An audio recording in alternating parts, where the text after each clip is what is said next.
Hello student, welcome to my YouTube channel CS concept 99।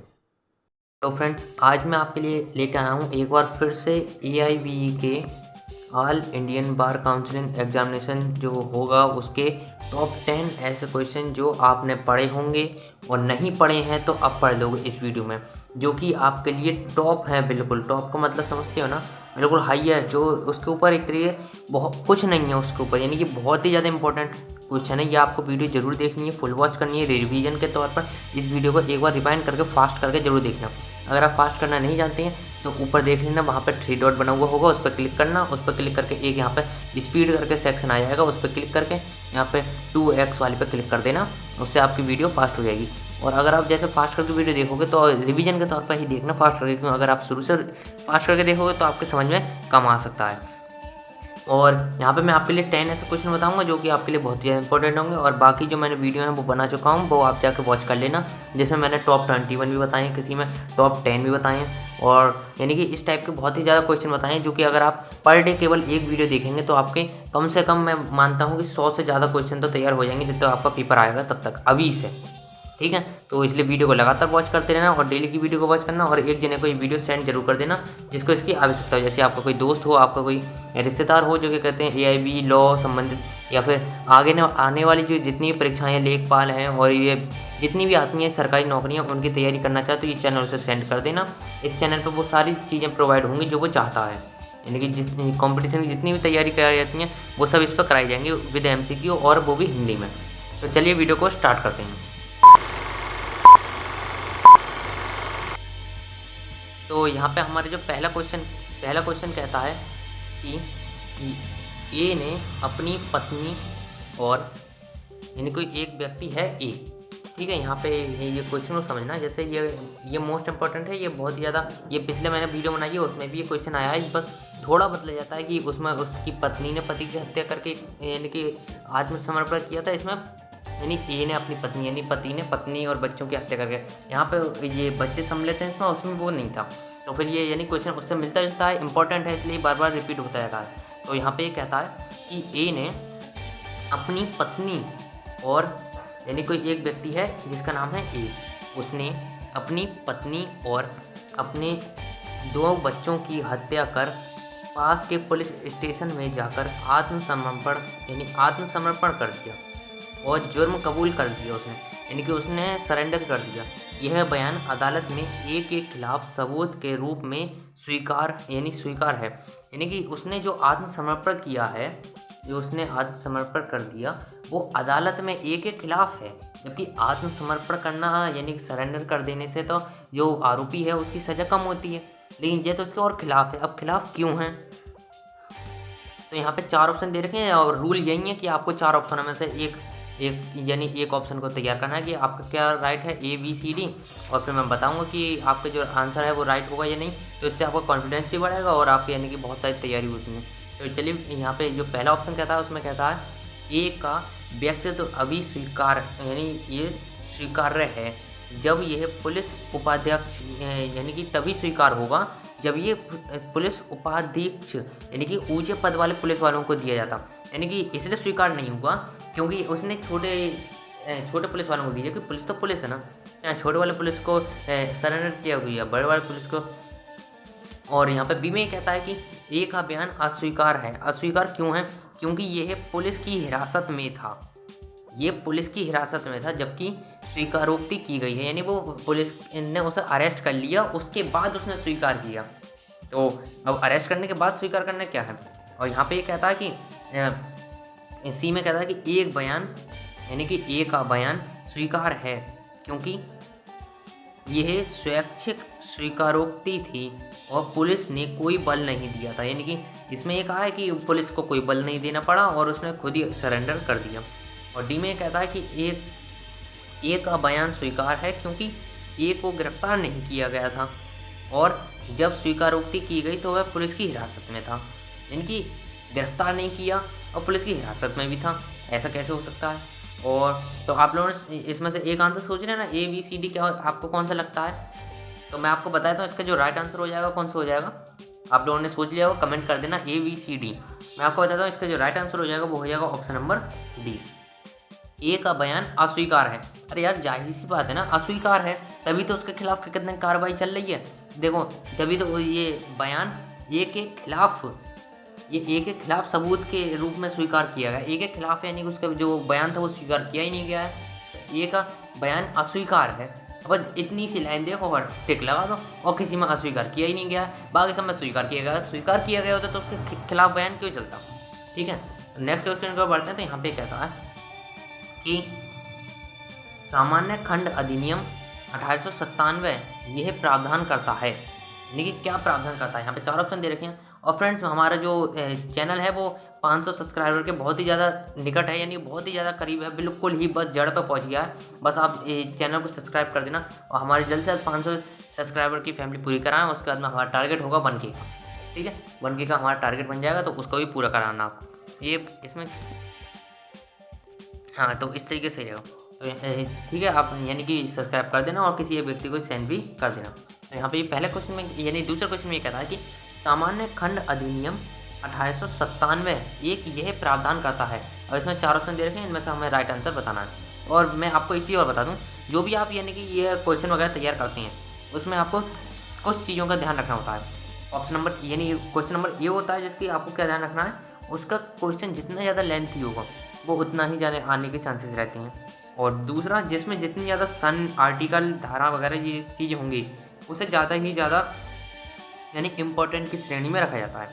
ठीक है, तो ये 2 तरीके होते हैं। और जैसे कि आपका जब पेपर निकट आ रहा होगा तो मैं एक वीडियो बनाऊंगा, 1-2 वीडियो ऐसी बनाऊंगा जिसमें आपको भले ही कुछ नहीं आता पेपर में, लेकिन कुछ ऐसे उस वीडियो में ऐसे क्वेश्चन होंगे या ऐसी ट्रिक होगी जो आपकी ज़रूर देखनी है, क्योंकि आप लॉ का एग्ज़ाम देने आ रहे हो। तो फिर मैं आपके लॉ से संबंधित एक ऐसी वीडियो बनाऊंगा जो आपको पास यानी कि वो क्रैक कराने में बहुत ही ज़्यादा मदद करेगी। तो ये मेरी आप गुजारिश समझिए या आपको सलाह समझिए, लेकिन वो वीडियो आपके लिए रियली बहुत ही ज़्यादा इंपॉर्टेंट होगी। और ये वीडियो तो आप जैसे तैयारी करते हैं तो तैयारी में बहुत ही ज़्यादा आवश्यक है, यानी इनको तैयार करना ही करना है। लेकिन वो वीडियो ऐसे लोगों के लिए है जो किसी मजबूरी के कारण वो तैयारी नहीं कर पाए, तो वो वीडियो ज़रूर देख लेना। ठीक है, तो यहाँ पे हम अपना ऑप्शन शुरू करते हैं। यहाँ पे कहता है कि केवल सामान्य खंड जो चाप को अनुबंधों का हिस्सा माना जाता है जब तक कि अनुबंध स्पष्ट रूप से अन्यथा प्रदान नहीं करता है। और बी में कहता है केवल ऐसे खंड जिन्हें सभी ये मध्यस्थ समझौतों का हिस्सा माना जाता है, यानी ये आर्टिकल के अंदर है, प्रावधान के बारे में बताया जा रहा है किसके अंदर आ जाता है, यानी इसके अंदर क्या आएगा। इसमें कहता है केवल सामान्य खंड जिन्हें सभी ये संबंधियों का हिस्सा माना जाता है जब तक कि प्रश्न में संबंधी शब्द स्पष्ट रूप से यानी कि अन्यथा प्रदान नहीं करती, यानी जब तक शब्द नहीं दिया था। और डी में कहता है विधान में आमतौर पर उपयोग किए जाने वाले वाक्य शब्दों की परिभाषा। तो इसमें यानी कि 4 ऑप्शन दे दिए, तो ए बी सी डी, आप इनमें से एक अपना राइट आंसर सोच लेना। ए हो सकता है, बी, सी या फिर डी। और मैं आपको बताता हूँ इसका जो राइट आंसर हो जाएगा वो हो जाएगा ऑप्शन नंबर डी, विधान में आमतौर पर उपयोग किए जाने वाले शब्दों की परिभाषा।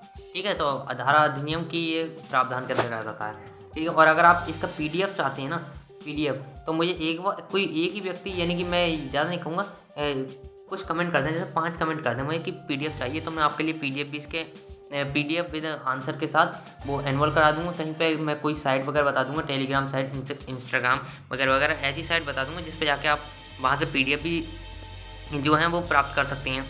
और लेकिन आपको वीडियो देखनी बहुत ही ज़्यादा इंपॉर्टेंट है, क्योंकि मैं समझता हूँ पीडीएफ से ज़्यादा आपको वीडियो इंपॉर्टेंट है, क्योंकि अगर आप वीडियो वॉच नहीं करेंगे तो आपको ट्रिक कैसे पता चलेगी। ट्रिक नहीं यानी कि आपको समझ में कैसे आएगा। बहुत सारी चीज़ें होती हैं जो कि मैं केवल पीडीएफ में नहीं बता सकता, मैं इस तरीके से बोल के बता देता हूँ। जैसे कि अभी आपको बताया कि एक ऐसी वीडियो लाऊंगा जो कि आपके लिए बहुत ही ज़्यादा इंपॉर्टेंट होगी। और जैसा कि ऊपर अभी मैंने बताया था कुछ ट्रिक की उसमें स्वीकार यानी अस्वीकार कर दिया गया, तो इस तरीके से चीज़ें याद करने के तरीका भी होते हैं। तो तीसरा ऑप्शन हम तीसरे क्वेश्चन के ऊपर पढ़ते हैं। ये HLA मार्ट कानून को परिभाषित करता है, यानी HLA मार्ट कानून को परिभाषित करता है। यहाँ 4 ऑप्शन दे रखे हैं, A B C D। तो यहाँ पे पहले में कहता है संप्रभु की एक कमान मंजूरी से लागू करने योग्य। बी में कहता है नैतिक सिद्धांत जिनकी खोज मानवीय कारण से की जा सकती है। डी में कहता है प्राथमिक और माध्यमिक नियमों का संग, या यानी कि सी में। और डी में कहता है कि नियम जो कारण के अनुसार ये चाप करते हैं। ठीक है, और ABCD आप इनमें से एक आंसर सोच लेना, ABCD कौन सा हो सकता है। और मैं आपको बताता हूँ इसका जो राइट आंसर हो जाएगा वो हो जाएगा ऑप्शन नंबर सी, प्राथमिक और माध्यमिक नियमों का संघ। ये HLA मार्ट को परिभाषित करता है, प्राथमिक और माध्यमिक नियमों का संघ परिभाषित करता है। ठीक है, फोर्थ क्वेश्चन के बढ़ते हैं। और अगर आप वीडियो को यहाँ तक वॉच कर रहे हैं तो एक थोड़ा सा लाइक जरूर कर देना, और चैनल पर नए हो तो सब्सक्राइब कर देना, और किसी एक व्यक्ति को शेयर करना ना भूलें। ठीक है, और यहाँ पे हम देखते हैं तो यहाँ पे कहता है कि जिसमें न्यायशास्त्र स्कूल के बीच गुणात्मक अंतर है, जिसमें न्यायशास्त्र स्कूल के बीच गुणात्मक अंतर है और जोर देकर कहा जाता है। तो इसमें से क्या है? समावेशी कानूनी सकारात्मकता, या फिर प्राकृतिक कानून है यानी प्राकृतिक कानून है, या विशेष कानूनी सकारात्मकता, या फिर व्याख्यात्मक सिद्धांत है। तो ABCD, तो इसमें से एक अपना राइट आंसर चूज कर लेना। तो मैं बताता हूँ इसका जो राइट आंसर हो जाएगा वो हो जाएगा ऑप्शन नंबर सी, विशेष कानूनी सकारात्मकता। ठीक है, तो नेक्स्ट क्वेश्चन को बढ़ते हैं। तो यहाँ पे कहता है कि यहाँ पे ये कहता है कि अगर जैसे होलफील्ड की विशेष कानूनी अवधारणाओं की समझ को सक्षम करने के लिए एक अवयव तैयार किया, उसके अनुसार निम्नलिखित में से कौन सा यह है कौन सा तंत्रिका संबंधी संबंध है। ये तांत्रिक निकल गया था वो। तो यहाँ पे ये 4 ऑप्शन दे रखे हैं ABCD। ठीक है, तो आप पहले में ये कहता है कि स्वतंत्रता और कर्तव्य, दूसरे में विशेष अधिकार और अधिकार, सी में कहता है कि अधिकार यानी दावा और कर्तव्य, और डी में कहता है सही और कोई सही यानी कोई सही नहीं। सही से हमें नहीं पता कौन सा सही कौन सा गलत है। ठीक है, तो ABCD आप इसमें से एक आंसर चूज कर लेना। मैं आपको बताता हूँ इसके जो राइट आंसर होगा ऑप्शन नंबर सी, अधिकार, दावा और कर्तव्य। ठीक है, तो नेक्स्ट क्वेश्चन की ओर बढ़ते हैं। अगर आप वीडियो को यहाँ तक वॉच कर रहे हैं तो लाइक जरूर कर देना। बहुत मेहनत लगती है यार, कम से कम 2-3 घंटे का टाइम लगता है वीडियो बनाने, तो आपके पास एक पल सेकंड का एक लाइक दे देना बस। ठीक है, लाइक कर देंगे, और चैनल को हो सके तो सब्सक्राइब कर देना। उसमें डाटा नहीं जाएगा आपका, ना गैलरी में रैम भरती है, कुछ नहीं होगा, आपके काम की वीडियो ही मिलेंगी इसमें। और यहाँ पे कहता है, अरे यार इसमें ये फंक्शन देखना पड़ेगा, ये कट करके क्यों आता है। अगर आपको किसी को पता हो तो ये वाला फंक्शन मैं बता देना, ताकि ये जब वीडियो बनाए तो ऊपर का यानी क्लिक होने से ऊपर के ये जो चीज़ें हैं वो नहीं आया करें। तो यहाँ पे कहता है कि एक कानून ट्रस्टी अभिभावक समिति या अन्य व्यक्ति का संदर्भ देता है, जिसमें देता है कानून में अन्य व्यक्ति के अर्थ के संबंध में निम्नलिखित विकल्पों में से कौन सा संबंध कम सटीक है। ये आप इस चीज़ पे गौर करना। यहाँ पे इसने कहा कौन सा कम सटीक है। ठीक है, यहाँ पर इसने ये कहा कि कौन सा कम सटीक है, दिए गए सिद्धांतों के आधार पर उत्तर दीजिए। यानी कि एक कानून ट्रस्टी अभिभावक समिति या अन्य व्यक्ति, यहाँ पे जो अन्य व्यक्ति आया है इसका मतलब क्या है, इसके लिए इनमें से कौन सा शब्द कम सटीक है ये हमें बताना है। ठीक है, तो यहाँ पे 4 ऑप्शन दे रखे हैं, और यहाँ पे सिद्धांत जो है, सिद्धांत क्या है, सिद्धांत ये दे रखा है, सिद्धांत दे रखा है कि जहाँ एक कानून में विशेष और विशिष्ट शब्दों का पालन करते हुए सामान्य शब्दों को ये निर्दिष्ट लोगों के रूप में एक ही तरह की चीज़ों तक ही सीमित होना चाहिए। यहाँ पे ये सिद्धांत, इसका सिद्धांत दे रखा है। ठीक है, और यहाँ पे जो 4 ऑप्शन दे रखे हैं वो ऑप्शन क्या है, ये आपको ऑप्शन दिखा देता हूँ। यहाँ पे पहले में कहता है कोई व्यक्ति ट्रस्टी अभिभावक या समिति के समान स्थिति में नहीं होता है, और बी में कहता है ट्रस्टी अभिभावक या समिति के समान स्थिति में व्यक्ति। सी में कहता है एक व्यक्ति जो ये मौद्रिक रूप से बाढ़ की देखभाल करने में सक्षम है, या डी में कहता है एक व्यक्ति जो अस्वस्थ मन का नहीं है, जैसे कि ट्रस्टी अभिभावक या समिति।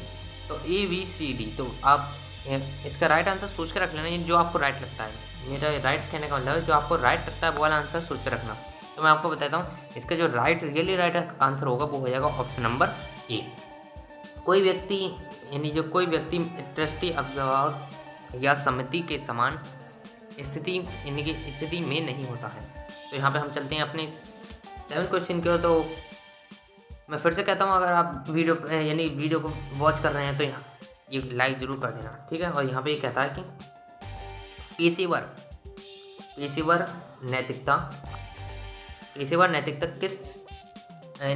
नैतिकता किस महत्वपूर्ण सिद्धांत को बनाए रखा क्लार्क बनाम संयुक्त अमेरिका। थोड़ा क्वेश्चन ज़रा थोड़ा गलत हो गया, मैं आपको बता रहा हूँ। यहाँ कहता है पेशेवर नैतिकता के किस महत्वपूर्ण सिद्धांत को बनाए रखे कार्ल मार्क्स बनाम संयुक्त अमेरिका। यहाँ पे क्वेश्चन थोड़ा घुमाव वाला है, यानी कि ये क्वेश्चन ही ऐसा है। मैंने उसमें 2-3 जगह सर्च करा, लेकिन ये क्वेश्चन ही ऐसा है। पर बहुत ज़्यादा घुमा के देते हैं क्वेश्चन, लेकिन आपको क्वेश्चन भी याद करना पड़ता है। कुछ क्वेश्चन तो ऐसे होते हैं जो आपको क्वेश्चन ही याद करने पड़ते हैं। देखिए ये तो एग्जाम की चीज़ है, हम इसमें कमी तो नहीं निकाल सकते ना, क्योंकि क्या पता क्या स्टैंडर्ड सोच के बनाया हो पेपर में, या किस चीज़ का ये देखने के लिए बनाया हो कि कोई स्टूडेंट कितना सोच सकता है, इसके ऊपर बनाया हो।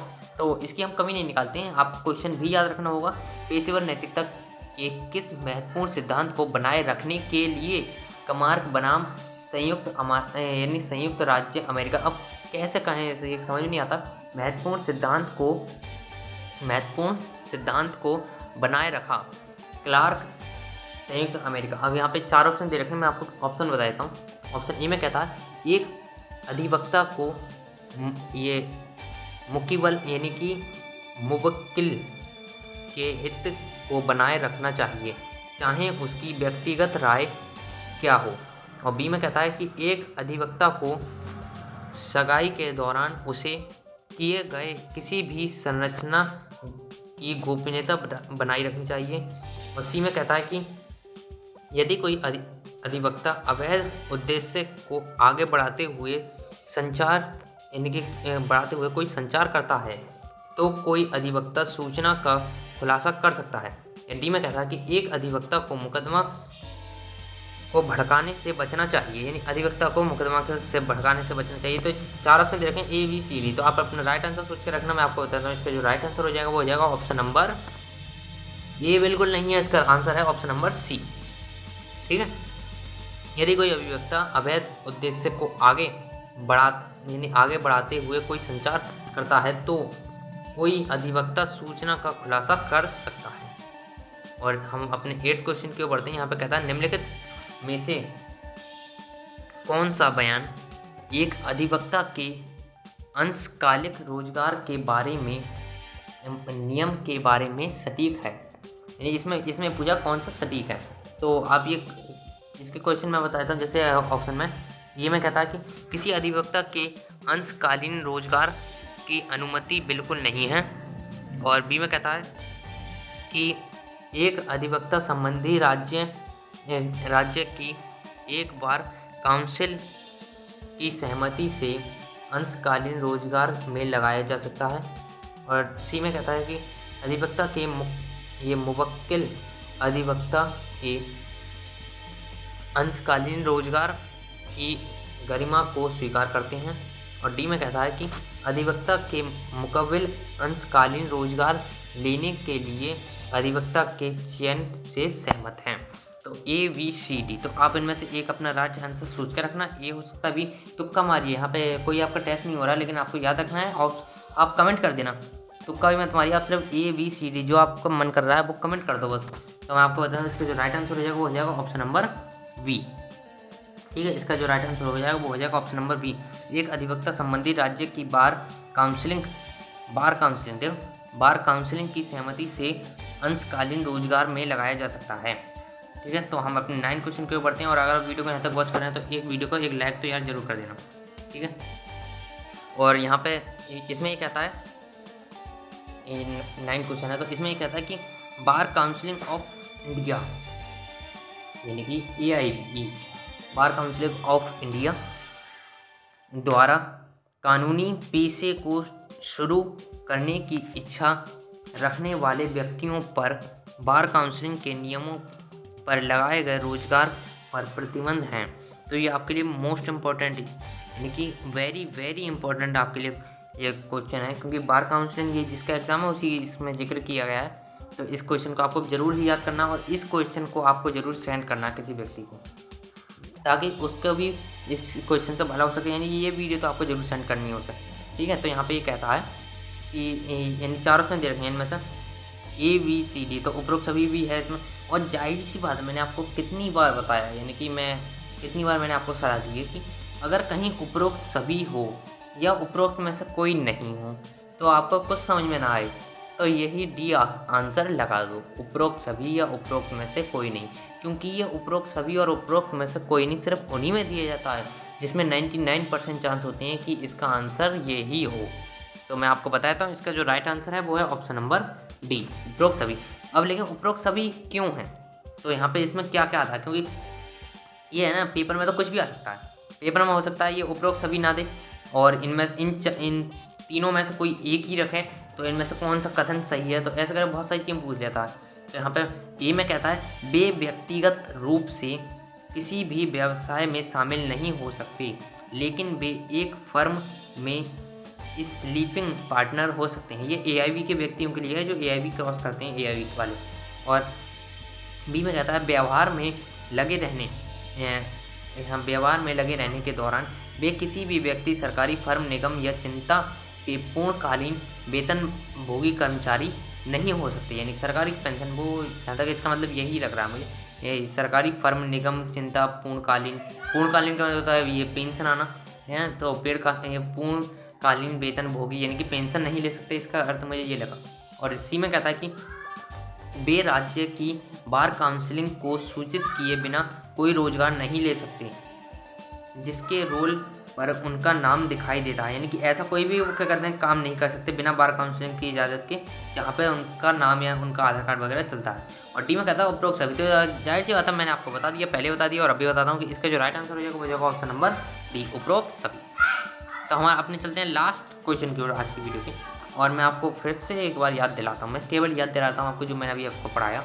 अगर आपको इसका PDF चाहिए तो मुझे कमेंट करें, मैं इसका PDF आपके लिए अवेलेबल कराऊंगा। और अगर आपको क्या कहते हैं किसी और एग्ज़ाम से संबंधित टॉपिक्स चाहिए, या आपका कोई फ्रेंड है, आपका कोई रिश्तेदार है, आपका कोई भाई, दोस्त, बंधु, कोई भी हो जो उसकी एग्ज़ाम की तैयारी कर रहा हो या करना चाहता हो, जो एग्ज़ाम आने वाला है, ठीक है, तो उसका आप कमेंट में नाम बता दें, मैं उसकी वीडियो बनाने की कोशिश करूँगा पूरी। और मैं ये जो है तो ऐसी इंपॉर्टेंट लाते रहता हूँ। और एक वीडियो को आप सेंड जरूर करना किसी एक व्यक्ति को, ताकि उसका ही भला होगा, आपका ही भला हो रहा है, उसका ही भला हो जाएगा, सबका भला होगा, ठीक है। तो एक व्यक्ति को जरूर सेंड कर देना। तो यहाँ पे कहता है ए ने अपने वकील, एक कोई व्यक्ति है ए, ये आपको ये AB वाले क्वेश्चन बहुत ही ध्यान रखने, ठीक है। ए ने अपने वकील B को खुलासा किया कि वह राष्ट्रीय उद्यान में एक काला हिरन गोली मार दिया थी। यानी कि उसने राष्ट्रीय उद्यान तो आपको पता ही होगा ना, कोई एरिया होता है जिसके राष्ट्रीय उद्यान, यानी कि कोई निश्चित एरिया होता है जहाँ पे कोई भी व्यक्ति नहीं आ सकता, कोई मार नहीं सकता। तो ये है, उसने अपने वकील को बताया है कि उसने राष्ट्रीय उद्यान के अंदर किसी काले हिरन को गोली मार दी है। ये आपके लिए बहुत ही ज़्यादा इंपॉर्टेंट है। यानी कि जो अभी मैंने ऊपर के 10 बताए हैं उनमें से मैंने आपको 2-3 बता दिए हैं, और मुझे याद नहीं कितने बताए मैंने इंपॉर्टेंट। और ये वाला भी आपके लिए मोस्ट इंपॉर्टेंट है, क्योंकि ये टॉप 10 तो आते हैं, लेकिन टॉप 10 में से भी क्या इंपॉर्टेंट है उनमें से, क्योंकि देखो इम्पोर्टेंट के अंदर से इंपॉर्टेंट निकल जाता है, ठीक है। तो आपको बिल्कुल भी नहीं भूलना है कि नहीं बाकी से इंपॉर्टेंट नहीं है, वो भी बहुत इंपॉर्टेंट है, लेकिन ये ऐसी चीज़ है जो आपको हाल ही में बिल्कुल याद करनी है। जस्ट रिविजन आप वीडियो को करेंगे और इसे याद कर लेना। तो ए ने अपने वकील को B को बताया है कि उसने राष्ट्रीय उद्यान में एक काले हिरन को गोली मार दी, और इसलिए B उसे बचाने का प्रयास करे। B को क्या करना चाहिए, यानी वकील से उसने कहा तू मुझे बचा ले, बस कैसे भी हो जाए तू मुझे बचा ले, मैंने राष्ट्रीय उद्यान में काले हिरन को गोली मार दी। और अब B को उसे बचाना है, जाहिर सी बात है वकील है, पैसे वैसे लेगा, यानी कैसे भी सेटलमेंट करके, रिश्तेदार हो सकता है, उसे बचाना है बस उसे। तो कैसे बचाएगा वो उसे, B को क्या करना चाहिए।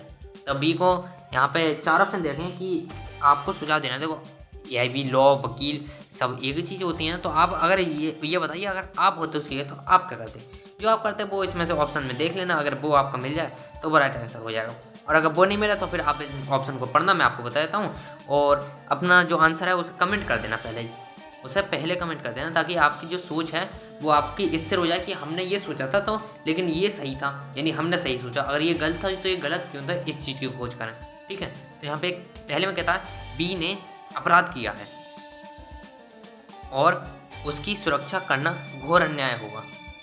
सॉरी, यहाँ पे ये गलत छप गया है। यहाँ पे ये बी नहीं होगा, यहाँ ए आएगा।